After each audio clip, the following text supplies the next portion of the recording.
शुरू अल्लाह का नाम लेकर जो बड़ा मेहरबान निहायत रहम वाला है। लोगों का हिसाब अमाल का वक्त नजदीक आ पहुंचा है और वो गफलत में पड़े उससे मुंह फेर रहे हैं। उनके पास कोई नई नसीहत उनके परवरदिगार की तरफ से नहीं आती मगर वो उसे खेलते हुए सुनते हैं।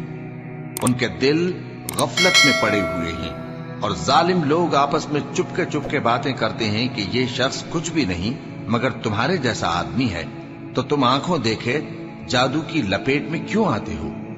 पैगंबर सल्लल्लाहु अलैहि वसल्लम ने कहा कि जो बात आसमान और जमीन में कही जाती है मेरा परवरदिगार उसे जानता है और वो सुनने वाला है, जानने वाला है। बल्कि जालिम कहने लगे कि ये कुरान परेशान बातें हैं जो ख्वाब में देख ली हैं। नहीं, बल्कि इसने इसको अपनी तरफ से बना लिया है। नहीं, बल्कि ये एक शायर है। तो जैसे पहले पैगंबर निशानियां देकर भेजे गए थे उसी तरह ये भी हमारे पास कोई निशानी लाए। इनसे पहले जिन बस्तियों को हमने हलाक किया वो ईमान नहीं लाती थीं, तो क्या ये ईमान ले आएंगे? और हमने तुमसे पहले आदमी ही पैगंबर बनाकर भेजे जिनकी तरफ हम वही भेजते थे। अगर तुम नहीं जानते तो जो याद रखते हैं उनसे पूछ लो। और हमने उनके ऐसे जिस्म नहीं बनाए थे कि खाना न खाएं और न वो हमेशा रहने वाले थे। फिर हमने उनके बारे में अपना वादा सच्चा कर दिया तो उनको और जिसको चाहा नजात दी और हद से निकल जाने वालों को हलाक कर दिया। हमने तुम्हारी तरफ ऐसी किताब नाजिल की है जिसमें तुम्हारा तस्करा है, क्या तुम नहीं समझते? और हमने बहुत सी बस्तियों को जो जालिम थीं पीस डाला और उनके बाद और लोग पैदा कर दिए। जब उन्होंने हमारे अजाब को देखा तो लगे उससे भागने।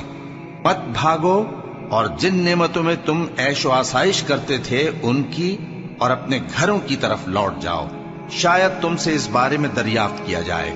कहने लगे हाय शामत, बेशक हम जालिम थे।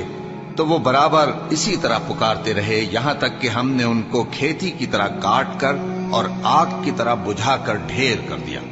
और हमने आसमान और जमीन को और जो मखलूकात इन दोनों के दरमियान है उसको खेल तमाशे के लिए पैदा नहीं किया। अगर हम चाहते कि खेल की चीजें बनाएं तो अगर हमको करना ही होता तो हम अपने पास से बना लेते। नहीं, बल्कि हम सच को झूठ पर खींच मारते हैं तो वो उसका सर तोड़ देता है और झूठ उसी वक्त नाबूद हो जाता है। और जो बातें तुम बनाते हो उनसे तुम्हारी ही खराबी है। और जो लोग आसमानों में और जो जमीन में हैं सब उसी का माल हैं और जो फरिश्ते उसके पास हैं वो उसकी इबादत से न तकब्बुर करते हैं और न उकताते हैं। रात दिन उसकी तस्बीह करते रहते हैं, न थकते हैं न थमते हैं। भला लोगों ने जो जमीन की चीजों से बास को माबूद बना लिया है तो क्या वो उनको मरने के बाद उठा खड़ा करेंगे?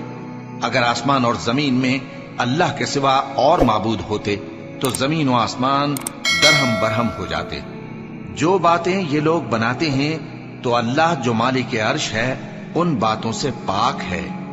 वो जो काम करता है उसकी पुरसिश नहीं होगी और जो काम ये लोग करते हैं उसकी इनसे पुरसिश हो।